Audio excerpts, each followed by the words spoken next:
মেষ রাশির জাতক জাতিকাদের জন্য 2026 সালের 10ই জানুয়ারি থেকে 20 জানুয়ারি পর্যন্ত কেরিয়ার ও সামাজিক প্রতিষ্ঠার ক্ষেত্রে এক ঐতিহাসিক মোড় হতে চলেছে। আপনার রাশির অধিপতি মঙ্গল 16ই জানুয়ারি কিন্তু আপনার দশম ঘরে প্রবেশ করবে উচ্চস্থ অবস্থায়, যা জ্যোতিষশাস্ত্রে অত্যন্ত শক্তিশালী কুলদীপক যোগ বা রুচি মহাপুরুষ যোগ তৈরি করে। এই 10 দিনে আপনার কর্মজীবনে এক অভাবনীয় সাফল্যের অধ্যায় শুরু হবে। আপনার রাশির নবম ঘর থেকে গ্রহরা একে একে কিন্তু দশম ঘরে প্রবেশ করায় আপনার ভাগ্যের সমর্থনে আপনি কর্মক্ষেত্রে পদোন্নতি এবং নতুন কোনো বড় দায়িত্বর পথ কিন্তু পেতে চলেছেন। বিশেষ করে 16ই জানুয়ারি মঙ্গল কিন্তু আপনার দশম ঘরে প্রবেশ করে উচ্চস্থ হয় আপনি কর্মস্থলে অপরাজয় হয়ে উঠবেন। উচ্চস্থ মঙ্গলের প্রভাবে আপনার সাহস, আপনার ধৈর্য এবং প্রশাসনিক ক্ষমতা কিন্তু বহুগুণ বেড়ে যাবে। যারা সরকারি চাকরি, পুলিশ, সেনাবাহিনী বা কারিগরি পেশার সাথে যুক্ত আছেন তাদের জন্য কিন্তু এই সময়টা অত্যন্ত গোল্ডেন পিরিয়ড।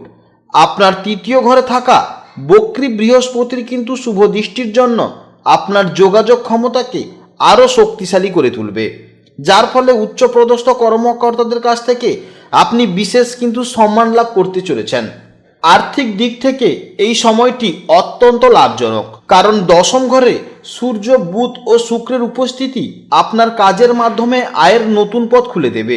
দশম হাউসে সূর্য কিন্তু আপনাকে সরকারি কোনো উৎস থেকে বা পুরনো কোনো প্রজেক্ট থেকে বড় অঙ্কের অর্থপ্রাপ্তিতে সাহায্য করবে।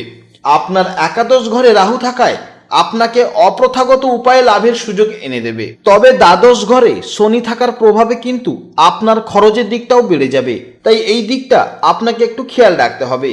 সামাজিক জীবনে আপনার সম্মান বহুগুণ বৃদ্ধি পাবে। কোনো বড় সামাজিক অনুষ্ঠান বা সংগঠনের নেতৃত্ব দেওয়ার সুযোগ আপনার সামনে আসতে পারে।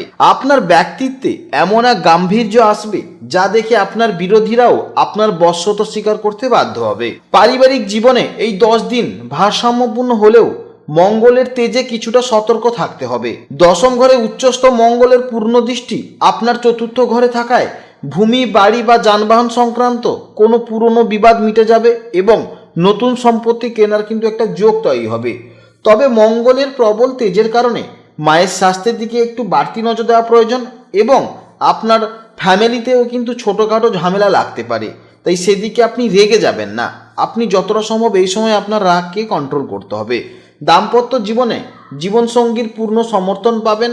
শুক্রের দশম হাউসে অবস্থানের কারণে আপনাদের সামাজিক মর্যাদা বাড়বে।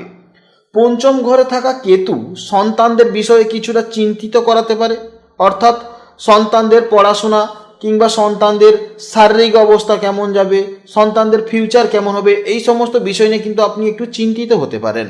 তবে বৃহস্পতির শুভ দৃষ্টি সেই দুশ্চিন্তাও কাটিয়ে দেবে। স্বাস্থ্যের দিক থেকে লগ্নে কোনো অশুভ গ্রহ না থাকায় এবং লগ্নপতি মঙ্গল উচ্চস্থ হয় আপনার জীবন শক্তি ও রোগ প্রতিরোধ ক্ষমতা অন্য যে কোনো সময়ের চেয়ে বেশি থাকবে। আপনি শারীরিকভাবে অত্যন্ত চনমনে অনুভব করবেন। মেধা ও শিক্ষার ক্ষেত্রে উচ্চস্থ মঙ্গল আপনাকে যে কোনো কঠিন প্রতিযোগিতায় জয়ী হওয়ার মানসিক শক্তি দেবে, অর্থাৎ আপনার কম্পিটিটর কিন্তু এই সময় আপনার ধারে কাছেও থাকবে না। আধ্যাত্মিক দিক থেকেও আপনার উন্নতি হবে। বিশেষ করে দ্বাদস্থ শনি আপনাকে নির্জনে আত্মদর্শনের একটা সুযোগ দেবে। এই 10 দিনে আপনার নেওয়া যে কোনো সাহসী সিদ্ধান্ত ভবিষ্যতে আপনাকে অনেক দূর কিন্তু এগিয়ে নিয়ে যাবে। আপনার রাশির অধিপতি মঙ্গল 16ই জানুয়ারি যখন দশম ঘরে উচ্চস্থ অবস্থায় থাকবে তখন কিন্তু আপনার ষষ্ঠ ঘরে এর বিশেষ প্রভাব পড়বে। এই সময় আপনার প্রকাশ্য বা গোপন শত্রুরা শত চেষ্টা করেও কিন্তু আপনার ক্ষতি করতে পারবে না। যদি আপনার কোনো পুরনো মামলা বা বিবাদ কোর্ট কাচারিতে আটকে থাকে তবে এই 10 দিনের মধ্যে সেখানে আপনার পক্ষে কোনো বড় সিদ্ধান্ত আসার সম্ভাবনা রয়েছে।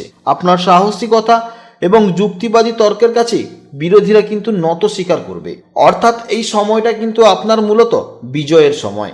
মঙ্গল যখন আপনার নিজের রাশিতে উচ্চস্থ অবস্থায় বসছে তখন কিন্তু আপনার চতুর্থ ঘরকে কিন্তু পূর্ণ দৃষ্টি দিচ্ছে।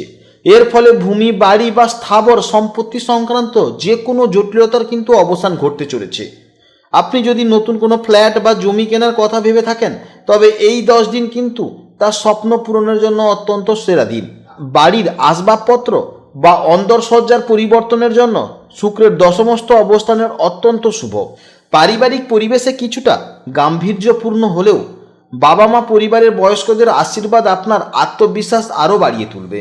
যেহেতু আপনার দশম ঘরে সূর্য ও মঙ্গলের মতো দুটো রাজকীয় ও তেজস্ক্রিয় গ্রহের প্রভাব আছে, সরকারি কাজের সাথে যুক্ত ব্যক্তিদের জন্য এটি একটি মিরাক্কেল সময় হতে চলেছে। উচ্চপদস্থ কর্মকর্তাদের সাথে আপনাদের সুসম্পর্ক তৈরি হবে এবং আপনি কোনো বড় সরকারি প্রজেক্ট বা টেন্ডার পেতে পারেন। কিংবা যদি আপনি বিজনেস করেন অর্থাৎ ব্যবসা করেন, তাহলে কিন্তু আপনি নিজেই একটা মালিক হওয়ার চেষ্টা করবেন, বা যদি মালিক আছেন তাহলে কিন্তু আপনি অনেক বেশি কিন্তু আরও আর্নিং করতে পারবেন, কারণ আপনারা চাইবেন না কারোর অধীনে কাজ করার। তাই এই সময় কিন্তু একটা ওনারের লক্ষ্য দেখা যাচ্ছে। যারা রাজনীতির সাথে যুক্ত তাদের কিন্তু পদমর্যাদার বৃদ্ধি পাওয়ার একটা প্রবল যোগ রয়েছে। সূর্য আপনার ব্যক্তিত্বে যে সম্মান যোগ করবে, উচ্চস্থ মঙ্গল তাকে শক্তিতে রূপান্তরিত করবে, যা আপনার সামাজিক ভাবমূর্তি এক লাফে অনেকটা উঁচুতে কিন্তু চলে যাবে। অর্থাৎ মেষ রাশির জন্য এই 10 দিন হলো একটা নিজের সাম্রাজ্য বিস্তার করার সময়। সব জায়গা থেকে কিন্তু এই সময় আপনি লাভবানও হবেন। আপনার লগ্নপতি মঙ্গল উচ্চস্থ হয়ে আপনার জন্য সাফল্যের সব দরজা খুলে দেবে। মনে রাখবেন, গ্রহরাজ শনি দ্বাদশ ঘরে থাকায় আপনার পরিশ্রম একটু বেশি হতে পারে, কিন্তু সেই পরিশ্রমের কিন্তু রাজকীয় প্রতিদান দিতে মঙ্গল এবং সূর্য এখন কিন্তু প্রস্তুত আপনার দশম হাউসে। তাই আলস্য ত্যাগ করে এই সুযোগের পূর্ণ সদ্ব্যবহার করুন, তবেই কিন্তু আপনি কিন্তু জীবনে অনেক উন্নতি করতে পারবেন এবং সব জায়গাতে আপনি সাফল্য পাবেন। অনেক দিন ধরে আপনাদের জীবনে কিন্তু অনেক প্রবলেম চলছিল, সমস্যা চলছিল, এবার কিন্তু তা পরিবর্তনের সময় আসতে চলেছে 16ই জানুয়ারির পর থেকে। তাই মন থেকে কাজ করুন এবং সৎ উদ্দেশ্যে কাজ করুন, আপনার সাফল্য নিশ্চিত। আপনি সুস্থ থাকুন, সাবধানে থাকুন, ভালো থাকুন। জয় রাধে রাধে।